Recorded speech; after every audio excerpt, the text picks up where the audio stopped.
화창한 봄날 오후에 대나무 숲이 들어선 작은 수행처에서는 바람이 살랑 불어와 산뜻한 향기를 흩뿌리고 있었습니다. 야쇼다라는 소소한 승복을 입고 대나무 사이를 천천히 걷고 있었는데 겉보기엔 고요해 보여도 마음속에는 오래도록 풀리지 않은 의문이 있었습니다. 여성 수행에 관한 깊은 물음이 그의 가슴 한켠을 계속 짓누르고 있었죠.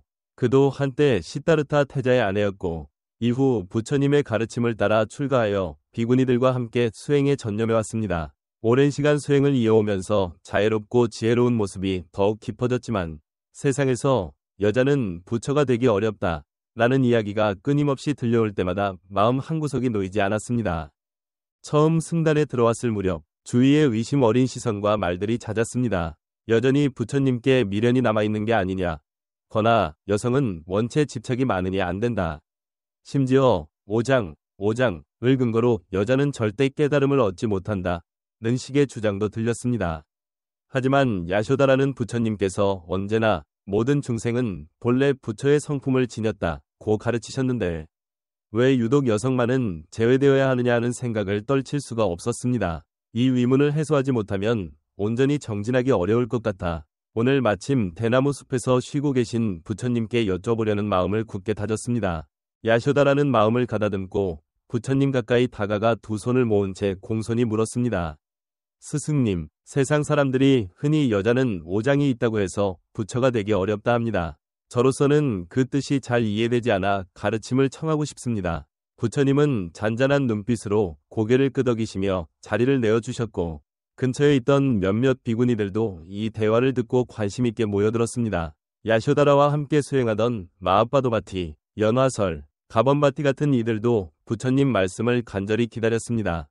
부처님은 이들의 눈길을 하나하나 바라보시며 차분히 말씀하셨습니다. 세간에서 여성이 부처가 되기 어렵다며 그 근거로 오장을 언급하는데 이는 여성은 범천, 제석천, 마왕, 전륜성왕, 그리고 부처의 몸을 이루기 어렵다고 말하는 것입니다. 이로 인해 많은 사람들이 여성 수행자를 낮춰보거나 의심합니다. 잠시 말을 멈추신 부처님은 다시 이어가셨습니다. 하지만 여기 있는 비구니 여러분은 이미 마음가짐과 집중력이 남성에 못지않습니다. 수행의 요체는 겉모습이 아니라 마음의 해탈입니다. 오장이라는 말이 어디서 비롯되었고 과연 무엇을 가리키는지 곰곰이 살펴봐야 합니다. 야쇼다라는 조심스레 물었습니다. 모든 중생이 본래 부처의 성품을 갖추고 있다면 왜 여자는 오장에 묶여 있다는 말이 떠돌아다니는 걸까요? 혹시 잘못 전해지거나 편견에서 비롯된 것은 아닐까요?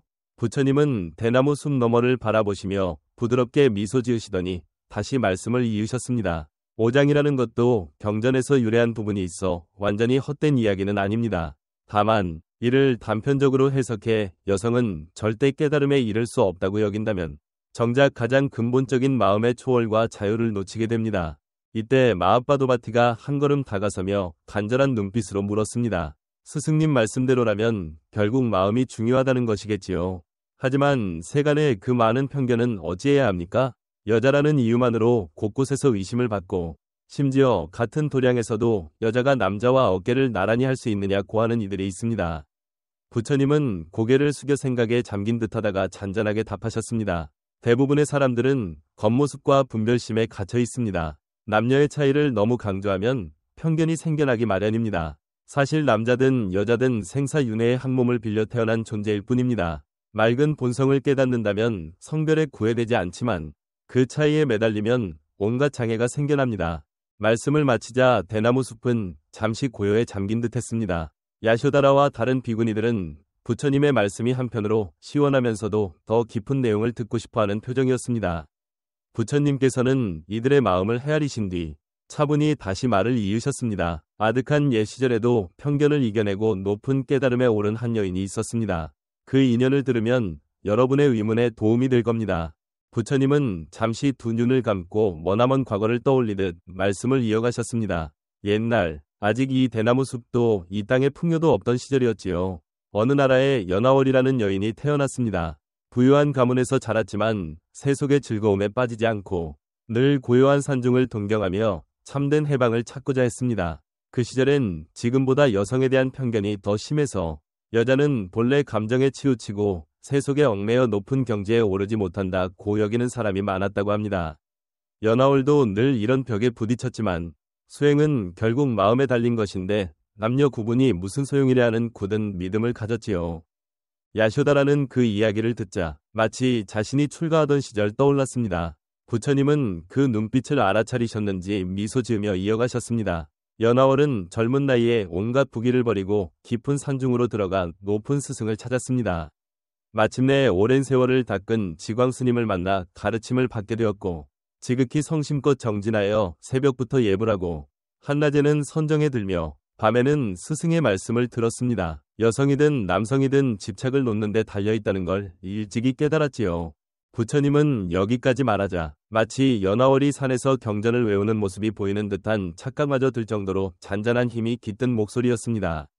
연하월의 수행이 깊어지며 명성이 점차 퍼지자 여러 수행자가 배우러 찾아왔습니다. 하지만 이를 못마땅하게 여기는 사람들도 있었는데 그중 선변이라는 이가 특히 논쟁을 잘한다고 소문났고 연하월을 한번 꺾어보려고 찾아왔습니다. 선변은 공개된 자리에서 당신은 여자인데 감정이 많고 오장에 걸려있다고 하니 제대로 깨달았을 리 없다며 갖은 논리를 들이밀었습니다.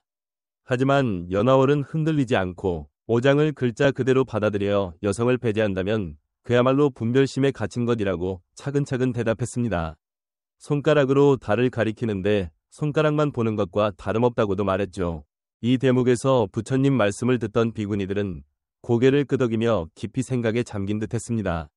부처님은 선변이 연하월을 어떻게 이기려 했는지도 구체적으로 전해주셨습니다. 선변은 남녀 구분을 물고 늘어지며 지식과 경문을 제시했지만 연하월은 언제나 눈에 보이는 차이에 매달리면 그것이야말로 가장 큰 장애라는 기본 진리를 말했습니다.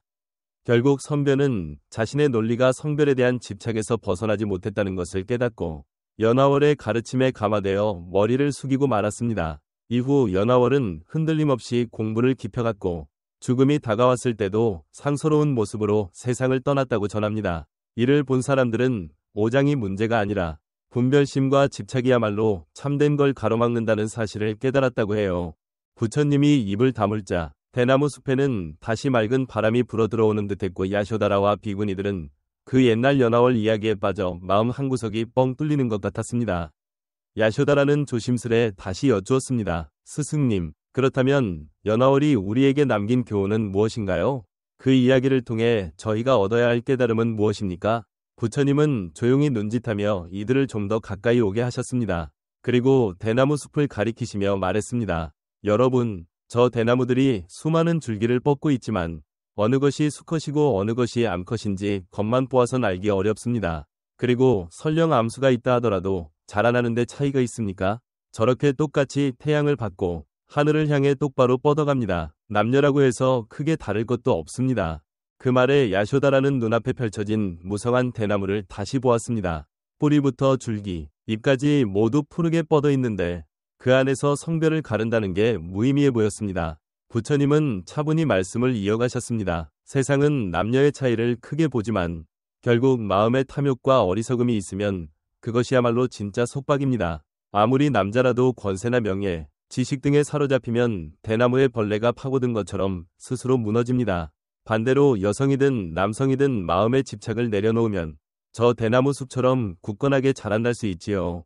이 말을 듣자 비구니들은 서로 미소를 교환하며 안심한 듯 했습니다. 맞아요. 연하월이 우리에게 보여준 것도 결국에는 마음의 자유를 찾는 길이네요. 남녀라는 틀이 아니라 누구든 그 틀을 넘어설 수 있다는 거죠. 마하바도바티가 야쇼다라를 바라보며 눈짓했는데 둘 다 동시에 고개를 끄덕였습니다. 앞으로는 수행에 더 힘쓰면서 세상의 많은 여성 수행자들이 편견 없이 길을 갈 수 있도록 도우려는 다짐이 생겨난 듯했지요. 그때 부처님은 주변을 한 바퀴 둘러보시며 마지막 가르침을 주셨습니다. 사람들은 여자라면 사랑이나 정에 묶여 있다고 생각하고 남자는 권세나 지식에 물들어 있을 때가 많습니다. 하지만 그 성별의 틀 안에 스스로 갇혀버리면 누구든 자유롭지 못합니다. 반면 그 모든 분별심을 내려놓는다면 하늘이 열리고 달빛이 드러납니다. 어떤 중생에게든 본래의 성품이 있으니 남녀 구분에 매달려 스스로 한계를 짓지 말아야 합니다. 연하월이 그랬듯 마음의 속박이 사라지면 누구나 깨달음의 길을 걷게 됩니다. 야쇼다라는 그 말을 듣고 오랜 시간 마음을 괴롭히던 응어리가 풀리는 듯했습니다. 왕궁에서 누렸던 호사도 출가 후 마주했던 세간의 편견도 다만 겉모습을 둘러싼 집착이었다는 걸 새삼 깨닫게 되었지요. 옆에 있던 비구니들도 같은 마음으로 고개를 끄덕였습니다. 모압바도바티 역시 환히 웃으며 앞으로 더욱 부지런히 정진하겠다는 의지를 내비쳤습니다. 바람에 대나무 잎이 살랑이며 빛을 반사하듯 그 순간 모두의 마음도 한층 밝아진 느낌이었습니다. 부처님은 잠잠히 숲속 깊은 곳으로 걸어가셨고 그 뒤를 따르던 이들은 성별에 대한 분별심만 내려놓으면 누구나 같은 길을 걸을 수 있다는 사실을 가슴에 새기며 언젠가 저 대나무처럼 굳건하게 자라리라는 결심을 다졌습니다. 한낮의 햇살은 포근했고 흔들리는 대나무 이파리는 부드럽게 어깨를 스치며 말없는 위안을 전해주는 듯했습니다. 몸이 어떻든 마음이 자유롭다면 누구든 묶이지 않고 참된 길을 갈 수 있다는 깨달음이 모두에게 잔잔한 기쁨이 되었습니다.